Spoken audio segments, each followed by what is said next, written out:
ఆదికాండం 3వ అధ్యాయంలో 6 నుండి 10 వచనముల మధ్య జరిగిన సన్నివేశాలలో కఠినమైన బోధను కాదని వినసొంపుగా ఉన్న బోధ దగ్గరికి వెళ్ళే కారణంగా వస్త్రపోయింది. సత్యబోధ, అబద్ధ బోధ అనండి.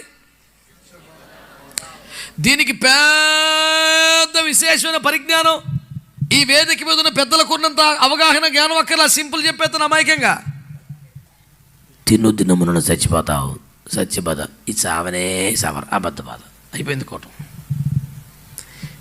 ఎట్టుంది? 2 సత్యబోధ అత్యంత దుర్మార్గంగా, కిరాతకంగా, విపరీతంగా, టూ మచ్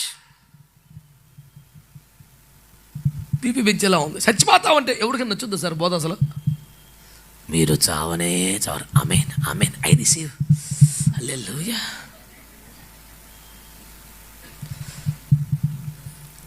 ప్రమాదమును కప్పిపెట్టి, శుద్ధీకరణ తప్పుపెట్టి, జాగ్రత్తలు కప్పిపెట్టి అంతా బానే ఉంది. All good, all is well, it's all right, it's okay. పనికి మళ్ళీ బోధలవి. గద్దించుట, హెచ్చరించుట, నీతి యందు శిక్ష చేయుట మీకు ప్రయోజనకరం. దేవుని వాక్యమును ఏదో సిరపు తాగించినట్టు మూతల పోసి తాగించడం కాదు. వాక్యం అనే నీళ్ళతో స్నానం చెప్పి కడిగి బారేలేసి రక్తం ఏం చేయం. మాట్లాడరేమండి? హల్లెలూయా. కడిగేటప్పుడు సర్వీసింగ్ సెంటర్ దాకా వెళ్ళటం కారణం ఏంటంటే మన దగ్గర నీళ్ళున్నాయి, మనకు కూడా పైపు ఉంది కానీ ఆ ఫోర్స్ ఉండదు, అందుకే ఆ దగ్గరికి వెళ్ళేది. మాట్లాడండి మీరు. దానికి సపరేట్ యంత్రం వాడతాడు, పట్టుకుంటే నెల రోజుల కింద ఎండిపోయిన మట్టి కూడా రాలిపోతే పిల్లలు వేసి రక్తం వేయించి.